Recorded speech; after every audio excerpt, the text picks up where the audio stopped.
Hello defence listeners, स्वागत है आप सबका एक और नए डिफेंस वीडियो में, जिसमें हम बात करने वाले हैं अस्त्रा MK1 के फाइनली तेजस से फायरिंग को लेकर। कल शाम जहां एक ओर हम सब स्क्रीन के सामने बैठकर इसरो की कामयाबी सेलिब्रेट कर रहे थे, वहीं दूसरी ओर DRDO गोवा के एयर स्पेस के ऊपर तेजस से अस्त्रा MK1 की फायरिंग कंडक्ट करवा रहा था, जो कि अपने आप में इंडियन एयरफोर्स के लिए बहुत बड़ी डेवलपमेंट है। क्योंकि ज़रा सोच कर देखिए कि भारत का सबसे रिलायबल और बैकबोन कहे जाने वाले फाइटर जेट्स कौन से हैं। आंसर है Su-30 MKI, और Su-30 MKI के साथ आप MiG-29 और मिराज 2000 को भी कंसिडर कर सकते हैं। लेकिन ये सभी के सभी फाइटर जेट में से सिर्फ Su-30 MKI ही है जो कि 110 किलोमीटर की अस्त्रा VVR फायर कर सकती है। या फिर आप ऐसे मान सकते हैं कि इनमें से सिर्फ Su-30 MKI ही है जिसकी beyond visual range firing capacity 110 kilometre की है। और अब इस लीग में तेजस MK1A फाइटर जेट शामिल होने वाली है, यानी कि तेजस VVR कैपेबिलिटीज़ के मामले में अब Su-30 MKI के बराबर हो गई है। इस टेस्ट फायरिंग को LCA तेजस के LSP यूनिट नंबर 7 से फायर किया गया था, लेकिन इम्पॉर्टेंट इसका एल्टीट्यूड है। इस वक्त अस्त्रा को 20,000 फीट की ऊंचाई से फायर किया गया है, लेकिन आने वाले टाइम में जब इसे LSP यूनिट नंबर 3 से टेस्ट फायर किया जाएगा, तब इसे डिफरेंट एल्टीट्यूड के ऊपर भी फायर किया जाएगा, क्योंकि तेजस 50,000 फीट की सर्विस सीलिंग की ऊंचाई तक जाने में सक्षम है। और ऐसे में आने वाले टाइम में हमें मल्टीपल टेस्ट होते हुए दिख सकते हैं। LSP यूनिट नंबर 3 से इसकी टेस्टिंग और भी ज़्यादा इंपॉर्टेंट इसलिए है क्योंकि LSP यूनिट नंबर 3 में इंडिजीनियस उत्तम AESA रडार लगाया गया है, जिसकी टेस्टिंग चल रही है। तो जब उत्तम AESA के साथ अस्त्रा VVR को फायर किया जाएगा, तब एक्चुअली में जो तेजस MK1A की परफॉर्मेंस होगी वो हमारे दोनों ही एनिमी कंट्री के फाइटर जेट के ऊपर काफ़ी एडवांटेज रखेगी, क्योंकि तेजस MK1A को उत्तम AESA फायर कंट्रोल रडार से इक्विप्ड किया जाना है। तो ऐसे में अस्त्रा की परफॉर्मेंस इंडिजीनियस रडार के साथ मैक्सिमाइज हो पाएगी, और ये चीज़ तेजस को काफ़ी ज़्यादा एडवांटेज देने वाली है। और इसके एडवांटेज को समझने के लिए हम थोड़ा सा VVR डॉग फाइट को समझ लेते हैं। तो VVR डॉग फाइट का मतलब है beyond visual range air to air combat, और इस टाइप के कॉम्बैट में सबसे ज़्यादा इंपॉर्टेंट जो चीज़ है वो है एनिमी को डिटेक्ट करना और फिर ट्रैक करना, जिसमें तेजस फाइटर जेट की बॉडी की RCS और उत्तम AESA रडार का रोल आता है। वहीं जो दूसरी इंपॉर्टेंट चीज़ है वो है इन टारगेट को न्यूट्रलाइज करने के लिए तेजस MK1A का VVR केपेबल होना, जो कि अब ये ऑलरेडी है। तो तेजस का RCS इसके बॉडी के कंपोजिट मटेरियल और इसके स्मॉलर साइज की वजह से 0.5 मीटर स्क्वायर का है। इस RCS वाले टारगेट को पकड़ने के लिए वर्ल्ड के किसी भी फाइटर जेट के AESA रडार को एटलीस्ट 50 to 80 किलोमीटर के रेंज में आना पड़ेगा, तब जाकर तेजस डिटेक्ट हो पाएगा।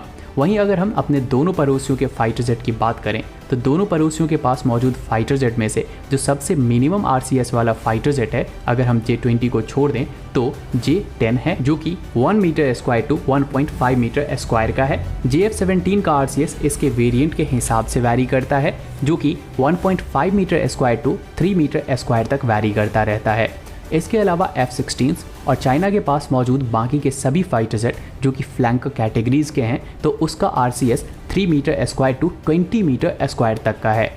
यहाँ पर जो 20 मीटर स्क्वायर का RCS है वो फ्लैंकर्स के RCS होते हैं, जो कि 5 metre square to 20 metre square तक के बीच में वैरी करता रहता है, जैसे कि इंडिया के केस में Su-30 MKI का भी है। तो अब अगर भारत पाकिस्तान या भारत चाइना के एयरफोर्स के बीच में एयर टू एयर कॉम्बैट होती है, तो वहाँ पर तेजस के फॉरवर्ड एयर बेस के ऊपर तैनात होने की वजह से तेजस उनके साथ पहले कॉन्टैक्ट में आ सकता है, या फिर एयर पेट्रोल पर होने की वजह से कॉन्टैक्ट में आ सकता है। तो अगर तेजस को डिटेक्ट करना है तो एनिमी फाइटर जेट को तेजस के 50 to 80 किलोमीटर के रेंज में आना पड़ेगा, लेकिन तेजस इसे काफ़ी लंबी दूरी से ही डिटेक्ट कर सकता है। क्योंकि अगर आप उत्तम AESA रडार के फाइनल वर्जन को देखें, जिसे तेजस MK1A के साथ लगाया जाना है, तो उसमें 900 TR मॉड्यूल के आसपास है, लेकिन हम फिर भी बेसलाइन वेरिएंट जिसमें कि 700 TR मॉड्यूल हैं उसी को लेकर चलते हैं। तो इसकी RCS 0.5 मीटर स्क्वायर वाले टारगेट के अगेंस्ट में 50 to 80 किलोमीटर, 1 मीटर स्क्वायर वाले टारगेट के अगेंस्ट में 120 किलोमीटर और 2 मीटर स्क्वायर वाले टारगेट के अगेंस्ट में 150 प्लस किलोमीटर की है। ऐसे में तेजस हमारे दोनों एनिमी के फाइटर जेट को 120 प्लस किलोमीटर के ऊपर ही पकड़ने में सक्षम है। और बियॉन्ड विजुअल रेंज में जब आप इतनी लंबी दूरी पर फोर्स डिटेक्ट करने का एडवांटेज गेन करते हैं, तो फिर आपके पास इतनी लंबी दूरी तक मार करने वाली VVR मिसाइल भी होनी चाहिए। और अस्त्रा VVR तेजस को वही कैपेबिलिटीज प्रोवाइड करवाने में सक्षम है। एक बार अगर आप एनिमी टारगेट को डिटेक्ट कर लेते हैं तो वहां पर आप लंबी दूरी वाली VVR से उसे न्यूट्रलाइज करने में सक्षम हो पाते हैं। यहाँ पर एक आर्ग्यूमेंट ये हो सकता है कि इलेक्ट्रॉनिक वॉरफेयर का क्या, क्योंकि एयर टू एयर कॉम्बैट में इलेक्ट्रॉनिक वॉरफेयर काफ़ी ज़्यादा इंपॉर्टेंट रहता है। तो इलेक्ट्रॉनिक वॉरफेयर के मामले में भी तेजस को नेक्स्ट लेवल पर ही एडवांस बनाया जा रहा है, जो कि ASPJ पॉड के रूप में है। जो ASPJ पॉड Su-30 MKI के लिए DRDO बना रही है, जिसे हम एडवांस सूट प्रोटेक्शन जैमर के नाम से भी जानते हैं, तेजस भी सेम ASPJ पॉड को कैरी करने वाला है। और अस्त्रा VVR के आ जाने से अब तेजस वर्ल्ड के सबसे बेस्ट VVR से लैस हो चुका है, जिसमें पाइथन 5 और अस्त्रा शामिल हैं। और अब WBR रेंज की बारी है, जहां पर तेजस के साथ वर्ल्ड के इस वक्त के सबसे एडवांस WBR रेंज की मिसाइल ASRAAM को इंटीग्रेट किया जाना है।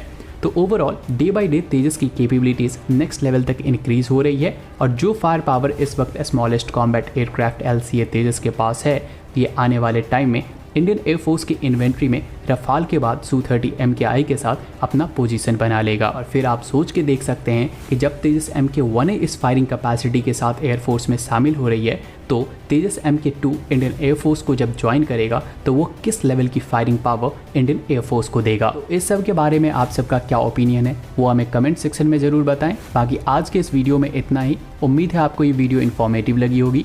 अगर लगी हो तो वीडियो को लाइक करें, शेयर करें, और चैनल पर नए हैं तो चैनल को सब्सक्राइब कर लें।